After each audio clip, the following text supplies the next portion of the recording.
meeting. There must be something in the water in Wicklow as the minister can't stay away from a microphone. Sources present said there were a lot of nodding heads from Fine Gael TDs during the criticism of Minister Donnelly. 9:02.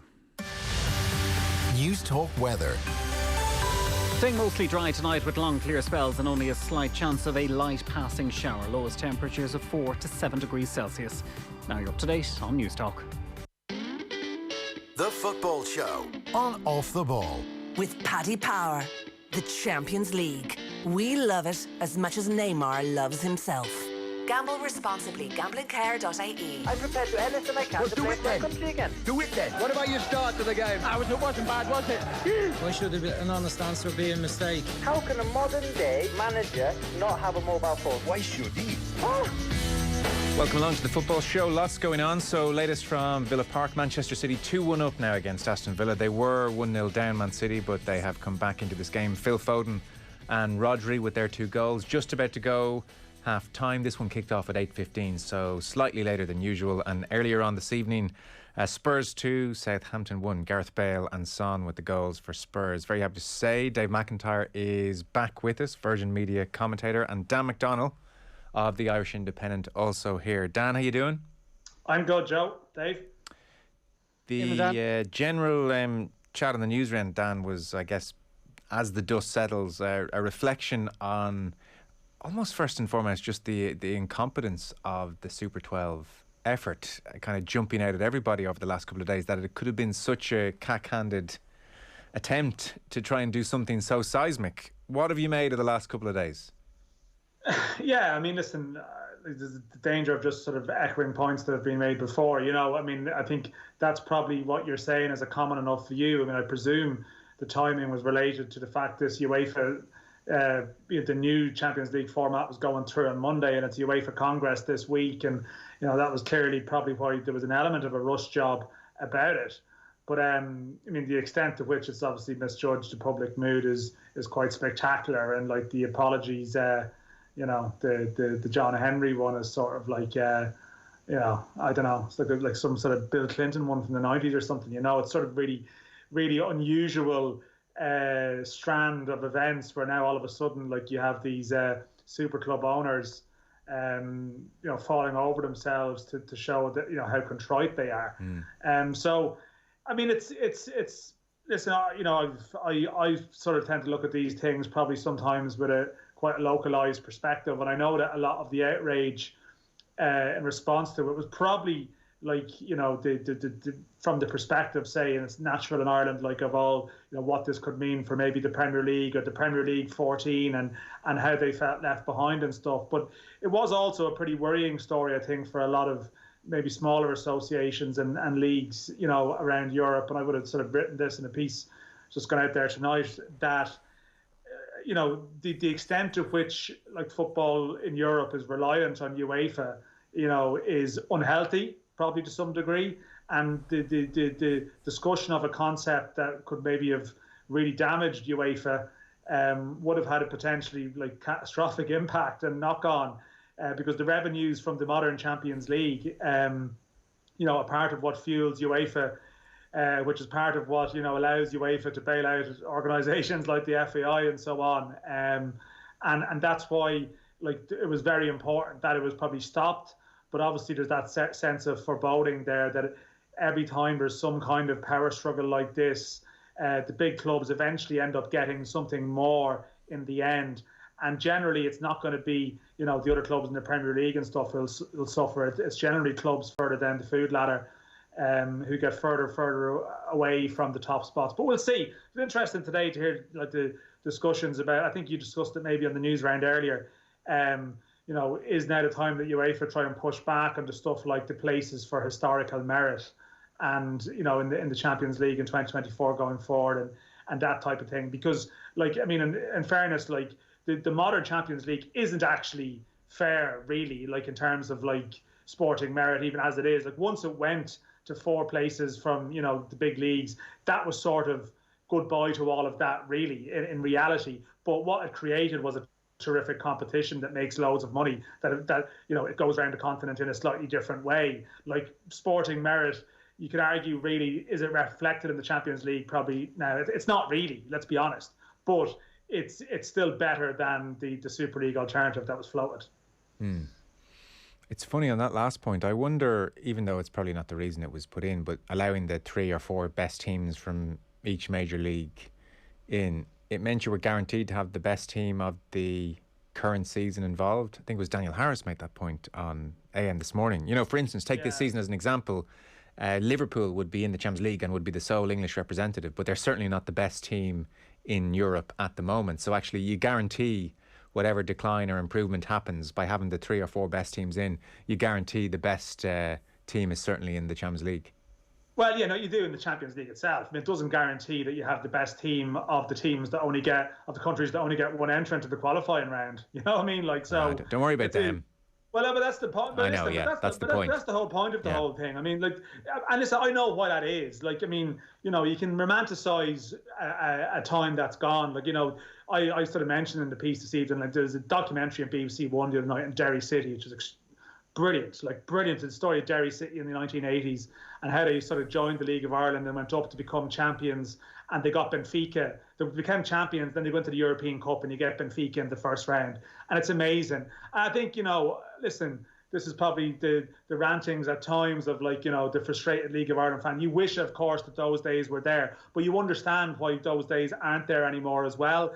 And as I said, like, in a very different way, you know, to the compensation prize for the Champions League being changed, you know, to reflect, as you say, to get the big clubs in from the big leagues, is that there's sort of, you know, it's sort of compensation money that's sent out to smaller associations to keep them sweet, you know, to keep them happy. But it's actually created like a false economy an unlevel playing field in leagues all around Europe now that are dominated by 1 or 2 clubs, because they get the UEFA money, you know, every year, and no one else does. And it's the same clubs in the Champions League qualifying rounds every year. And that's not, like, you know, it's the food chain of football. Like, you'll have a club like Ludogorets, right, who will dominate in Bulgaria because they've got UEFA money after year. But then they get into the Champions League and the consumers complain, oh, Ludogorets against Madrid, this is a one-sided game. This is boring, you know. And all the way down the line, things aren't fair. Like, football is not fair. Like, the days of any kind of level playing field is long, long gone. And like, in some respects, like the Premier League clubs this week, you know, they were getting the rug pulled under them, being left behind. But like the middle tier clubs in most of the leagues in Europe, that's happened to them years ago, you know, in recent memories. And it's just, you know, like I you know, some of the Sky stuff, I mean, it's great, you know, like the Monday night coverage from Carragher and Neville and how they were speaking about it. But even like Carragher was sort of getting, you know, talking about the great Champions League competition and you know, the great, how great it is, you know, for the 4 clubs to get into it, that West Ham can qualify for it and so on. I mean, if UEFA changed it, that they would open it up and there was like 7 places for England and like no places for like Red Star Belgrade or Ajax and stuff, would we have statements from Everton and Leicester and all these clubs and Sky talking about how dreadful this was? They probably wouldn't. The race for the top 7 would be like a central tenet of their coverage. So, you know, some of the posturing's a bit much. Dave, come in on any of that? Yeah, look, I know Daniel is a huge League of Ireland fan. I don't think I've ever called you Daniel before. Maybe your mother only calls you that. That's accurate. Yeah, I should be very happy with that. Yeah. But look, there's no point lamenting the loss of times past. It's that, as Dan said, that horse has bolted so long ago. But it is a different aspect, one of so many almost infinite strands to this story over the last 48 hours that, you know, Sky in some ways today were trying to paint themselves as the drivers of equality and fairness, and that they had in some ways saved the Premier League and saved European football by the, albeit quite brilliant broadcasting that had been done at times. I mean, I was glued to Monday Night Football. I was glued to what Neville was saying after the United-Burnley game at the weekend. It made for great television. But they will go whatever way the wind's blowing, as will the clubs that Dan's just mentioned there, if the structures of European club football was due to go their way as well. But you do feel a little bit helpless in this regard. Like, what can possibly be done about it? Nothing. We'll never get back to the days where a Mönchengladbach or a PSV Eindhoven or even a Porto or a Malmo, a Club Brugge, Hamburg, these kind of clubs that we're able to genuinely go into what would have been the European Cup or the UEFA Cup or the European Cup Winners' Cup with genuine aspirations to go deep into the competition and win it, where you might have a Real Madrid knocked out in the first round because they happened to draw Liverpool in the opening round. I mean, I wasn't around back then. I wonder, is it something similar to looking back at All-Ireland Gold and TG Cahir and seeing how dreadful the standard of football was at times?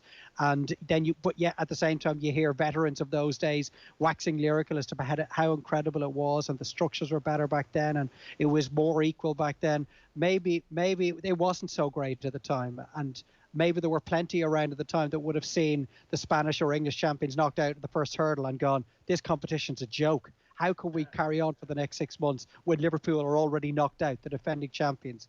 So we weren't around then to get a feel for what people thought at the time. I would suggest there are always people that are upset with the structures as they stand in the present day. Yeah. And the thing is, as I said, I mean, UEFA are loaded now, they were. And actually, that was another strand to the whole thing. I mean, UEFA's revenues, even the Euros and all this stuff, I think it's taken a bit of a hit. And at one point people were suggesting that, UEFA might throw the 3 rebels out of the Champions League semi-finals. And I was thinking, not a chance of that in any scenario, whether, they need the monies from those games, taking place. And, they need, otherwise they'd have TV companies coming after them and stuff. So there was some of the stuff that just wasn't realistic. And there's still that niggling sense of what happens from here going forward? Is the legacy of this week still a negotiation down the line that, listen, taking my local hat out of it, but I mean, the clubs that Dave mentions there, Malmo or, Bruges or whatever, my sort of favourite experiences in football reporting are going to okay, it does involve Irish clubs going away, but going to Legia Warsaw away and PAOK in Greece and Belgrade, amazing amazing passion, fan displays, these absolute hotbeds of football, where, listen, whatever about our issues here and popularity and other sports dominating and whatever, in these countries around Europe where football is number one, it's all consuming. And there was no place for any of these clubs in the Super League at all, really. But didn't that just, not to defend the Super League though, but if we're just being honest about it, didn't that just formalise a reality? Well, yeah, I know what you're saying, but the one thing about UEFA, there is still room for the national champions in the Champions League as it exists. Yeah. Now, what it means is that a lot of the target market for the Super League, of why the Super League idea takes off, they complain about it, as I said. They complain about Real Madrid playing Bate or whatever. I'm sure you've done it here on nights going, the group stages.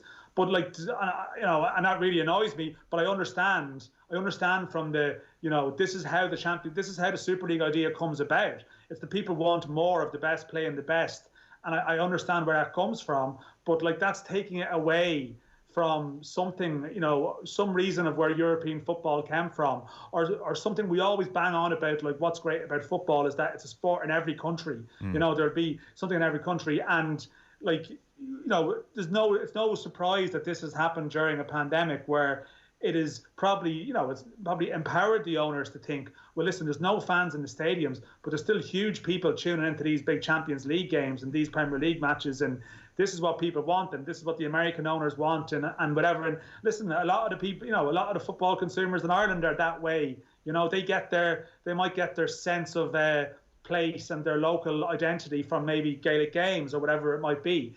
And football for them is just a bit in the side, something they discuss and debate. And there's large numbers of people from Ireland who travel over and are hugely passionate and involved themselves in their clubs. But the greater majority are the more people who want to just watch the best game at any given time. And I understand, you understand where that comes from, but and that is the thinking that has fueled the Super League concept and the idea and why it came to pass.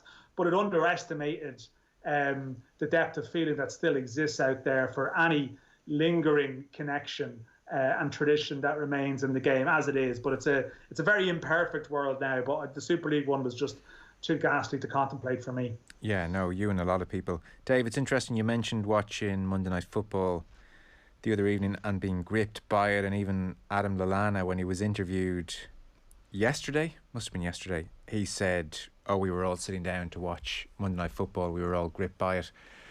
In that 48-hour window, I guess it was maybe a 24-hour window, less even, from, say, Sunday when Neville first contributed on Sky Sports and went viral after the Manchester United-Burnley game, through to 11 o'clock on Monday evening. How significant do you think his contribution was? I'm curious to know, because I think it's absolutely been seismic. I'm not sure if this had broken on a Wednesday and Neville happened to be off for those few days, how the landscape might have been different or otherwise. I mean, I get the fan feeling, but I do feel like he distilled this thing amazingly well and instantly. Yeah, I don't know. I definitely agree that he verbalized the emotion of the average football fan in a succinct and accurate way, and it certainly got the pulse racing when you were watching it. But for one thing, I mean, Sky also have a 24-hour news channel, and I think had it broken on a Wednesday, Gary Neville probably would have been live on Sky Sports News on the Wednesday evening, and they probably would have had Carragher there as well. So he definitely would have found a way and an outlet to get his word in. I think as Dan described it as ghastly, which it was a horrifying, potentially seismic structure that these clubs were aiming for. And I think even without Gary Neville saying what he was saying on Sunday and then Monday evening, the level of ill feeling towards it from the average football fan, I think, would have found its way into the public domain and into Sky Sports News and into all the various sports outlets, and it would have generated the same momentum, maybe not as quickly. I agree with you in that regard, that you mentioned it earlier during the news round, that Sky in particular were able to get their point across and change the narrative in their direction and in the direction of the average football fan before anyone involved with the European Super League could steer it in their direction. Yeah. They actually never even gave themselves the opportunity to try and get their message across.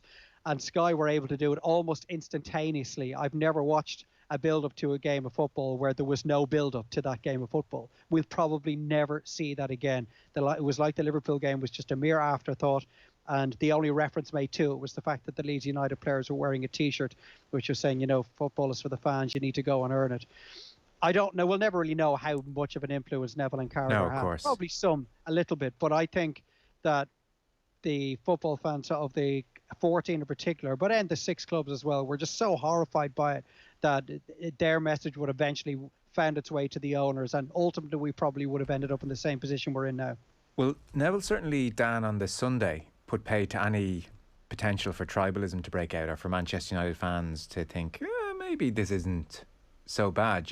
He absolutely eviscerated Manchester United, and he turned this into a look at the Glazers.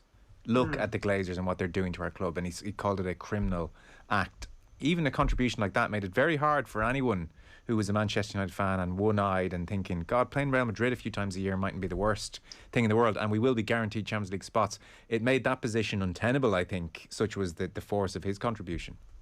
Yeah, and I mean, there's still probably elements of tribalism in this Neville Klopp stuff, and like that sort of whataboutery stuff, which was there. But then, some of this stuff again is because we're indoors so much and we're following sort of social media reactions and stuff so closely. But I know what you're saying. Like he definitely went all out from an early start, and as you say, like did it really? I would agree with David. I think it would have come to this conclusion anyway.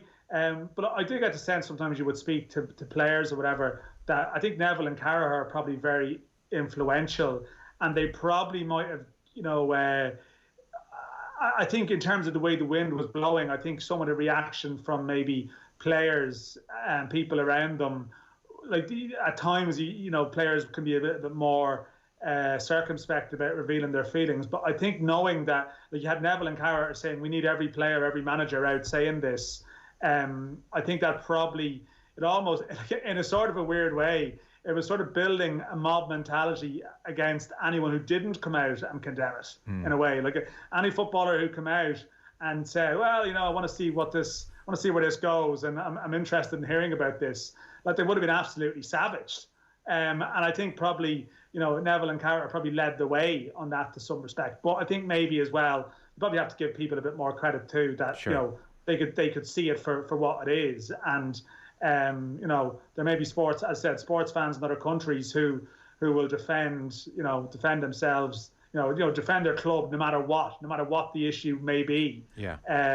But on this one, I think they realised, listen, it's just we'll repeat, it's in a way though. Like as much as I say, it's easy to say now, well, it was always going to end this way. The speed with which it ended, I have to say, was still a bit surprising. And maybe the timing of those key shows might have contributed to that. I think they did create a climate whereby, I mean, good luck to anyone coming out saying, well, let's hear them out or let's hear their logic. I mean, this is a criminal act. This is a disgrace. The Glazers need booting out of the country. I mean, it's very hard for anyone to come on and say, well, let's hear what they have to say, But the irony, sorry, Don, the irony is that the target for this new league, they were not the fans that are in Anfield every weekend, well, pandemic otherwise, or Old Trafford. It was completely targeted fans across the world who are maybe happy to pay there. As Gary Neville said, they're £1 per game, 150 odd million Manchester United fans willing to pay £1 or €1 per game or whatever the currency might be in their prevailing country.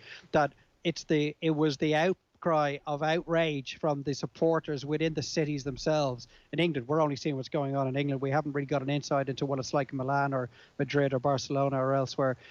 But it was never going to be a league that was going to take these fans with them. I mean, what does the average Manchester United or Liverpool fan in Hong Kong or, Indonesia or the United States or South America feel about this? I mean, did they think, do you know what, this actually could be a really good idea? I'm tired of seeing Manchester United play Burnley and Aston Villa, Sheffield United the weekend. I only get to see them playing Real Madrid once every 5 or 6 years, depending on how the draw goes. I wonder globally what the overall feel was for something like this. We'll never probably know because the plug was pulled on it so quickly. But they're the audience that these clubs were targeting, and they really did not care one way or the other about what the fans within the countries themselves felt. And ironically, it's because of them that the whole thing has been scuppered. Yes. Dan, your thoughts on that tension between the match-going fan who still talks about their support of these clubs in a very traditional way versus the global audience, even the audience here?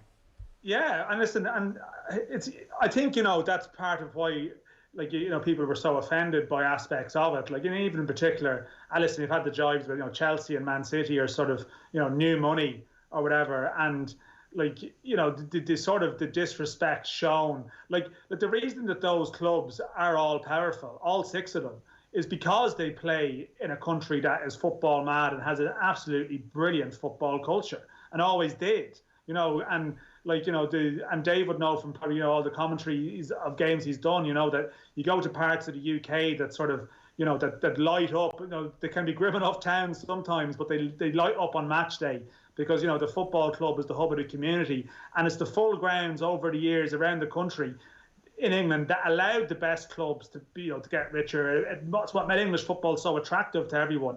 It wasn't just about people getting interested in English football, because of one club or 2 clubs. It was what the whole sort of league and the environment and everything stood for and the history of the game and all of that.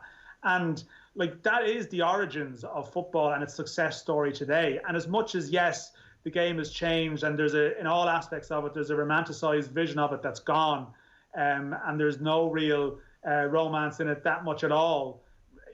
That is still the root of it. That's still the heart of it, and again, maybe closed doors, football has allowed people to just forget that, because at the highest level of the game, it can still be all consuming when the football is really good, like Bayern and PSG. But a lot of closed doors football for me is still pretty grim. But a lot of people are still watching it. So, economically it's working for the TV companies and the overseas. But I think you need a reminder now and again what the game is really meant to be about, or at least where the game started from and what its origins were that made it popular in the first place.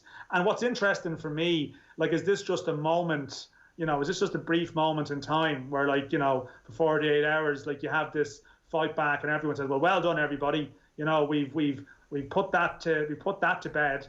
The head of the European Clubs Association now, Agnelli has stepped away, so the PSG guy has taken over. It's sort of, and I know the lads on AM this morning had Daniel Lambert on from Bow speaking about, well, maybe, when all this pandemic ends, will people start to think more about their decisions and, maybe, should we remind ourselves that what football maybe used to represent, and should we try and reflect that a bit more in our choices, or will we just go, well, listen, we're glad that happened. We're glad that the Premier League has been saved, and let's go back to Now there's 5 games on Sunday, you know, and, from noon until sort of almost midnight, and let's just consume it all, and that's it. And like all the stuff, like, you know, kickoff times being moved and all that, that's also been an attack on a lot of the match-going fans. The pricing of merchandise, the pricing of tickets to games, you know, all of that is a product of that.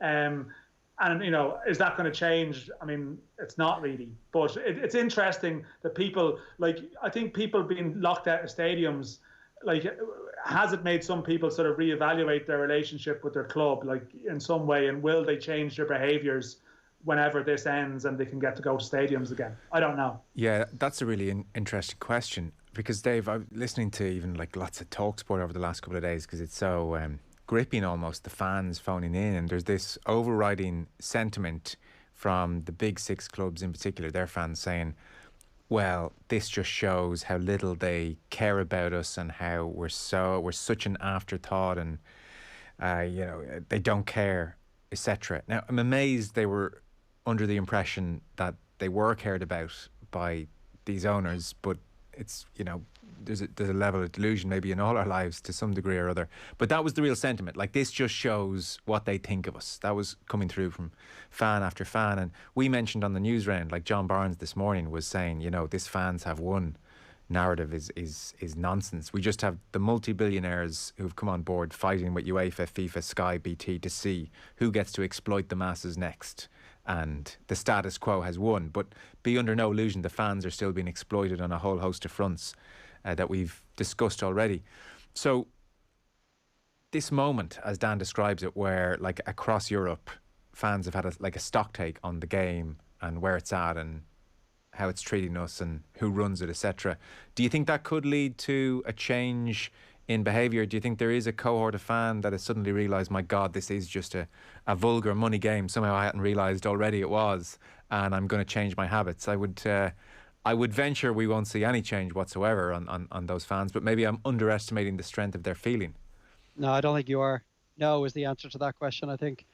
Yeah, I think there may be some people, and maybe, I don't know what sort of percentage of people, but season ticket holders who have not had to fork out for that money over the last 12 months and thought, you know what, I've been happy enough to watch them at home, even without the crowds there, and I'm not willing to spend at the Emirates Stadium, for example, an average of £100 per Premier League home game from an Arsenal point of view. There might be some people that financially decide it's just not worth it anymore, and I was able to get on with my life during a pandemic, able to watch these games and not miss going too much. And so the financial point is one, and maybe an interesting one, but the betrayal aspect, is that going to... I think it's forgotten very quickly, yeah, Joe. Okay. I mean, you just need to look at the Manchester United example when the Glazers took over in 2005, the manner in which they did, the asset stripping. I think they've taken about 1.5 billion out of the club in terms of interest payments, in terms of dividends paid directly to the Glazers. All of the money that could have been pumped into the team and the academy and the structures and the stadium, as Gary Neville referred to us on Monday Night Football, that has gone elsewhere, whether it's to banks or whether it's to the pockets of the Glazers themselves. And yet, if the pandemic hadn't arrived on our doorstep, Old Trafford would still be full every week. I think fans have very short memories.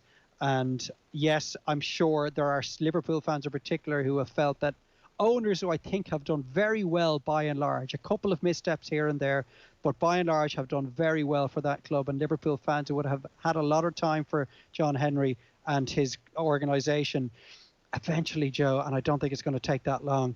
Look, Liverpool fans can correct us on this. I think if it may not be forgotten about, I don't think it's going to be a major bone of contention for very long once the stadiums are full again and that the Premier League gets back to what we know it can be and has been for so long. Yeah. Short memories, I think, is going to be the case. And people, in every walk of life, perspective is fleeting.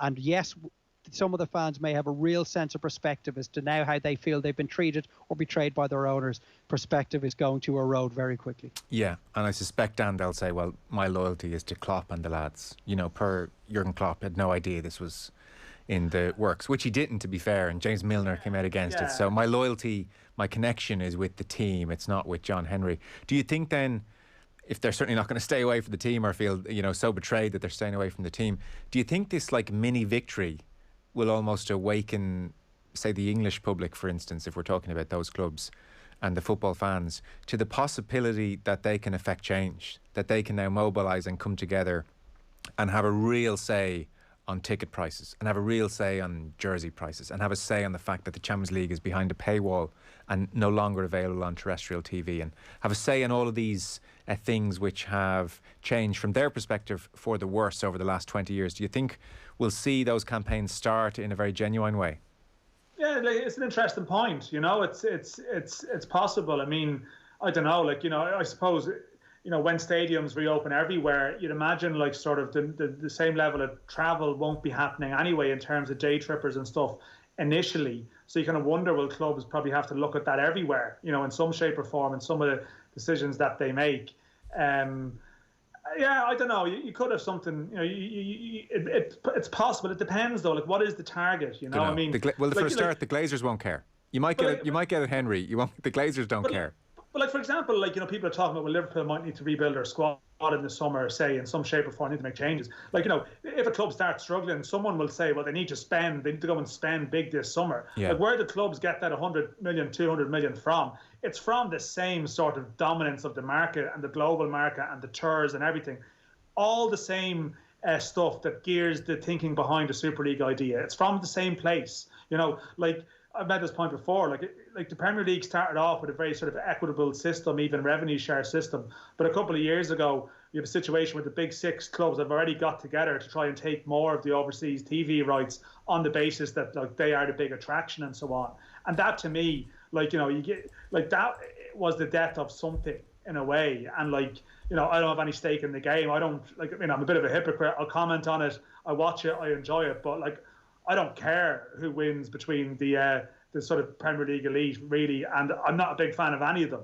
And so I probably had no time for them already anyway, because they'd probably already sort of made changes that geared the market towards them even more.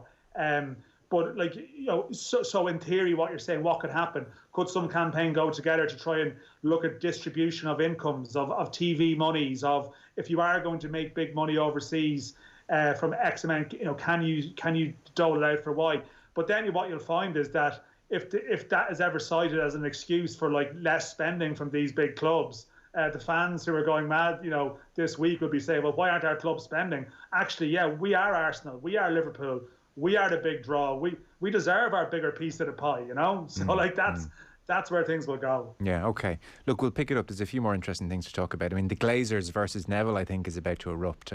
Get your thoughts on that, as well as a few other things. Football on Off the Ball is with thanks to Paddy Power. For information on responsible gambling, visit gamblingcare.ie. Man City are 2-1 up on Aston Villa after 59 minutes of play. We're back with Dave McIntyre and Dan McDonnell in just 1 sec.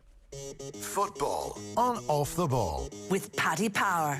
Who needs Wes when you've got Jack Byrne, who also won't get his game? Gamble responsibly. Gamblingcare.ie. Hate missing out? News Talk Extra is news, entertainment and all the latest podcasts, plus expert tips and competitions straight to your inbox. Subscribe now at newstalk.com/extra. The famous Holland & Barrett 1 cent sale is back, with buy one get one for just 1 cent on hundreds of everyday favourites, and you can even mix and match. Welcoming you to shop safely in store or at hollandandbarrett.ie. And 11th of the 5th, 2021. Selected items, cheapest item 1 cent, subject to availability.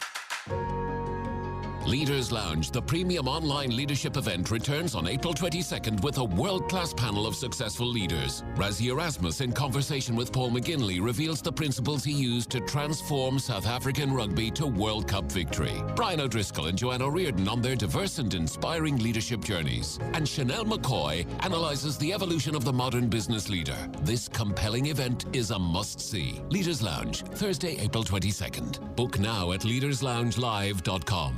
My, what white walls your rental has. Wouldn't it be a shame if someone drew all over them for no reason?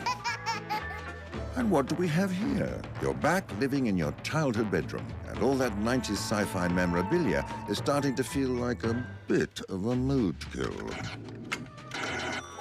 Ready to move, but don't know where to start? Start here with EBS, the mortgage masters. Lending criteria, terms and conditions apply. EBS DAC is regulated by the Central Bank of Ireland. Spring clean your home with Samsung cordless jet vacuums at Harvey Norman. Save €50 on the Samsung Jet 70 Turbo cordless vacuum. Now $399.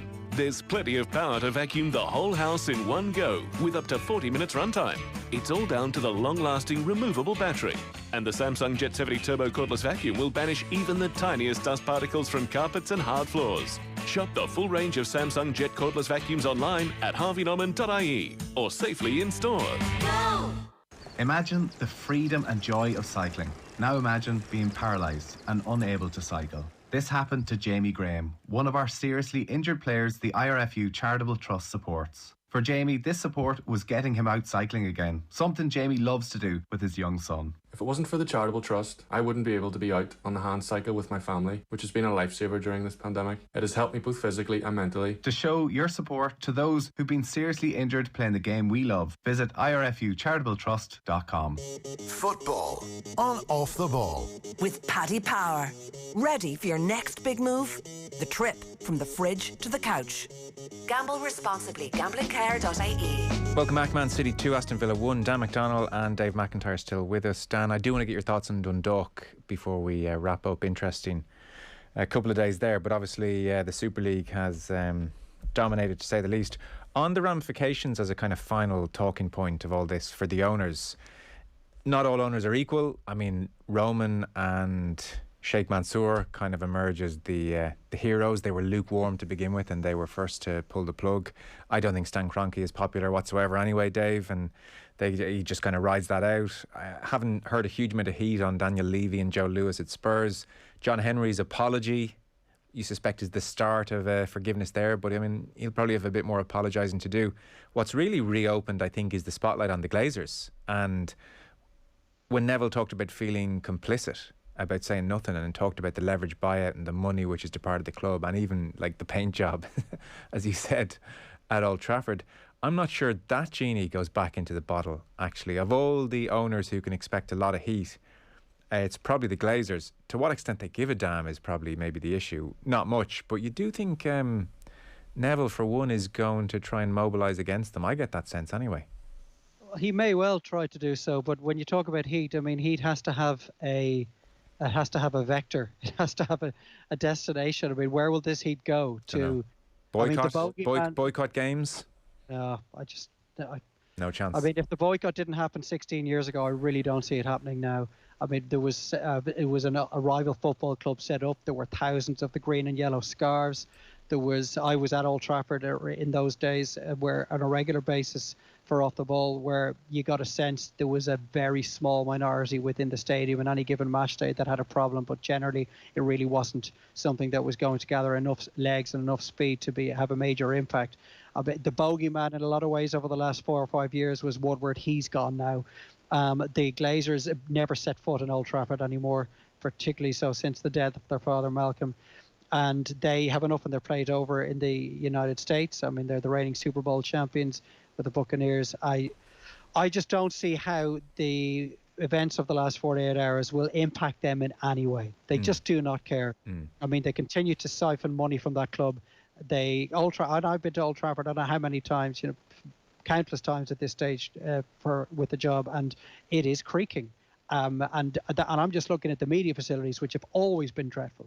But the general environs of the stadium are nothing compared to where they are in pretty much every other stadium, bar the real old school places like Goodison Park and the Turf Moor. But I know Old Trafford is not a new stadium. It's been there for a long, long time now, and they just added to it over the years. But it is in more need than just a simple lick of paint. But they don't care, because they're taking their dividends on an annual basis. And Manchester United will always be in and around the Champions League places, or certainly the top 6. And their merchandising is something that they manage off the field incredibly well. And that's where Woodward does deserve some credit, because he's eked every possible pound coin and euro out of that club in terms of the sponsorship and advertising deals. Yeah, I just don't see there being any motivation for them to change the status quo from a Manchester United point of view. Dan, if I was to try and stretch for a few differences between now and 05, maybe to counter Dave if I could, There was no Neville back then, and he is a huge figure who can speak very, very well. There was Ferguson pretty much saying, look, the Glazers are okay. We've got this brilliant training ground at Carrington. You know, anything I ask for, I get. You know, these were the things he was saying, and obviously Ferguson, for obvious reasons. If it was good enough for him, it was good enough for everyone.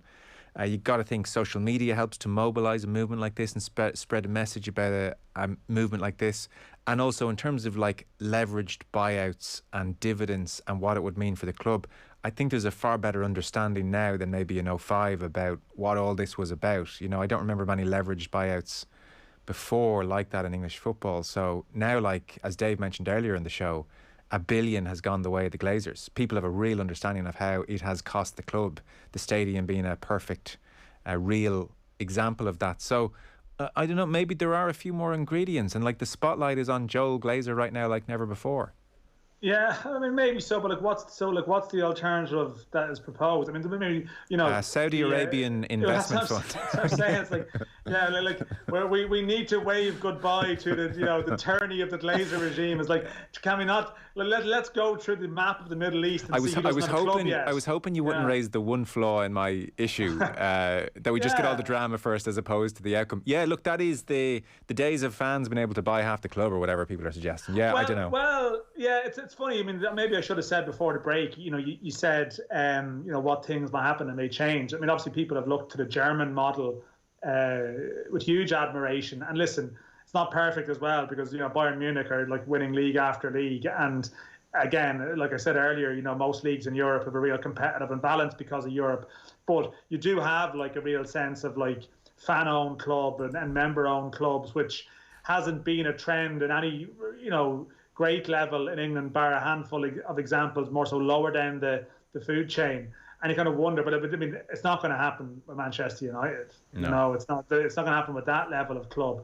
Maybe that's something that becomes a debate. I know there's some chat of like Keir Starmer talking about it, or some general discussion about maybe giving, if not a dominant stake, trying to give fans some kind of stake in their club. I mean, it's something that's been tried here. That's the Bowes model is working so well. But I mean, that's that's to manage a club at a certain level. Whereas Manchester United are such a sort of behemoth that it's very hard to know. Yes, there are better options, of course, but they're just marginally better. A lot of them really, aren't they? Unless Neville and some of his his mates are putting money into Salford to try and buy them up to divisions. Can they put some of their cash? The class of '92 can throw their money towards. I mean, saw David Beckham obviously speaking out against the Super League proposal as he starts off his new Inter Miami franchise in a league where there is no promotion or relegation and there's teams in the division below who don't get approved. But David Beckham's Miami project does. But anyway, listen, the last thing he wants is some strike to the heart of the integrity of the game in England anyway. Yeah. One last point to finish on, I suppose, Dave, and you're working on the Champions League in its current iteration. The 36 team, guaranteed 10 games a season, a couple of places held back for teams with European pedigree who don't qualify. I mean, that's the really interesting thing. That just shows that's what like Agnelli and the boys were all really driving for, that reform is there. Like, geez, that wouldn't fill you with huge excitement either from 2024 to 2033. This is the victory we're all celebrating. Yeah. Well, some people may be celebrating it as a victory for the current iteration of the Champions League. I wouldn't be. My relief stems from the Premier League, which is the league that I have worked on for so long, because it would have destroyed the Premier League. Yeah. As I said earlier on the news round, you're looking at the bottom three and the top spot, and everything in between is utterly irrelevant. It would destroy all of these domestic leagues. So that's why I'm so relieved. In terms of the new revamped Champions League, look, I know there are a couple of spots being held back. It'll be very interesting to see how they go about giving those spots to clubs, because you could have, looking at this season, for example, Liverpool, Juventus, potentially one of Barcelona or Real Madrid. Sorry, not this season in the Liga, but it has been a possibility in the past. Or Dortmund, for example, who could easily finish outside the top four in Germany this season. How do they decide who gets those two spots, for example? What sort of back-channel dealings will have to take place if you've got two clubs desperately seeking or 4 or 5 clubs desperately seeking 2 places. That'll be interesting. Now, there are 2 more places been given. I think it's 2 to the Champions route. So there will be a couple of teams, and in terms of the smaller countries in Europe, that win their domestic championships and will get into the Champions League group stage. So that is one small positive. The other major negative is it's almost like the NBA, where 80% of the teams make the playoffs. It's going to be 24 out of 36 are going to have a shot at the last 6 of the knockout stages, because I think the top 8 go through, and then the other teams ranked 9 to 24th, they play off, which is essentially a knockout tie to get into the last 8. There's going to be a lot of games that are going to be very difficult to get excited about. That is an awful lot of games to whittle down a few teams. Yeah, it is. And it's one of the reasons why I have never been able to get into the NBA, for example. I mean, I consider them to be among the finest athletes on the planet. But now, real NBA fans can correct me if necessary, but I think there are 32 teams in the NBA, and over 20 of them make the playoffs. So you've got a lot of bang average sides in the postseason, which leads you to question, what was the regular season all about? Yeah. What was the point of it if this many of them made it to the postseason? 3 and guesses. I think some people asking those questions when it comes to the new Champions League structure. If 24 of the 36 were going to be playing at least one knockout tie, what was the point of the group stage? Money. Well, look, Dan wants to see Real Madrid play Ludogorets, so... Well, I do. Well, I think maybe Ludogorets are dominating football in there. But listen, that's the thing. Like, we are actually getting a version of the Super League anyway, in some shape or form, just not on the same scale with the same implications. But if the last week is to mean anything, like, to go back just to finish on it, like, if there's any response to the last 48 hours, they'll give those extra places. They'll take them away from historical merit and give it to more national champions or a second team in a sort of a lesser country. If they do that, then the last week probably means something in some way. So we'll see if they actually go that way. That's zero chance. Yeah, I would have thought. Yeah, but I think that there is some suggestion that the historical merit angle will be taken away. Now, they might find another way of getting extra big clubs in it, but that particular parachute angle, you just wonder. I mean, if you're ever going to do it, you have to do it now when there's a momentum behind it. And then in a year's time, some of the fans who are unhappy this week will be going, no, this is a disgrace. But if there's ever going to be a momentum to get that done, it would have to be ASAP. Well, you would. I mean, this is the time they could turn around to Perez and Yeli, and if they weren't happy with that, I mean, what are you going to do? Start a Super League? Like, if ever this group were at their weakest, it's now. Before we say goodbye from European Super League to the goings-on in Dundalk, Dan, I mean, like, quietly, Jim and Gilton and the lads are sitting there going, not the worst timing for us, really. Not the worst time. But you know, Joe, like, it's not unrelated, because it's American owners again, and it's what I said earlier. Like, the reason that Dundalk are owned by who they are at the moment is because of the competitive imbalance in European football, and the idea that you can come to a country, win the league every year easily, get into Europe, take that money that no one else here can get their hands on, and boom. Like, this is all part of the food chain. Yeah, it's good not point. Like completely unrelated. It's actually there's a correlation between it, you know, and sort of an overseas ownership absentee, being a bit out of touch with things on the ground and the realities of your club's history or your club's situation on the ground, wherever it might be. No one is safe from it, you know. But I take your broader point. Like, you know, there's been more instability again, and you have a situation where they had this sort of, you know, this coaching arrangement that wasn't everything it claimed to be. That Shane Keegan walked away, and then Filippo was now Giovanni, who's probably had one of the most amazing 8-month stories for anyone, probably, in terms of an Irish sport experience, where you're dropped in out of nowhere, never been in the country before, bring a team to the Europa League group stages and pretty much get shown the door within the space of 8 months, and never manage in front of your home fans in a stadium, by the way. It's sort of an absolutely bizarre tale. Win the cup as well too. But they are looking for a new manager at the moment, and it'll be interesting to see what type of calibre of candidate they appoint and what type of authority they have, and if they've learned anything from their own recent troubles. And do we have any idea who next man is? No, we don't. I think it's so Jim Magilton is the sporting director, as you mentioned, and I think it would make more sense really if he was the dominant voice in the appointment of this manager, and that for example, the most successful club at the moment in the country, or the top club, the Shamrock Rovers, where you have Stephen McPhail as a sporting director, has a brilliant relationship with Stephen Bradley, the manager, and played a big part, and probably, the two of them have almost done it together. And I think they need to probably, that's the type of appointment they need. But what we've seen in the past is the ownership could do anything. I mean, it was offered to Robbie Keane the last time, and, do they want a sort of a glamour one that just appeases them, or they want a more practical appointment that would work? And, that's what they face. But they'll have huge interest in that job, because there's still a fair bit of money at that club, and they're paying decent sort of salaries competitively, and they brought in a new player, Wilfred Zahibo, a top player in the MLS a couple of years ago, and proper money, So a lot of work managers will be interested in that job, no matter how unstable it may appear. Okay, we'll pick up on that next week and tease it out in a bit more detail. But for the time being, Dan McDonnell, thank you.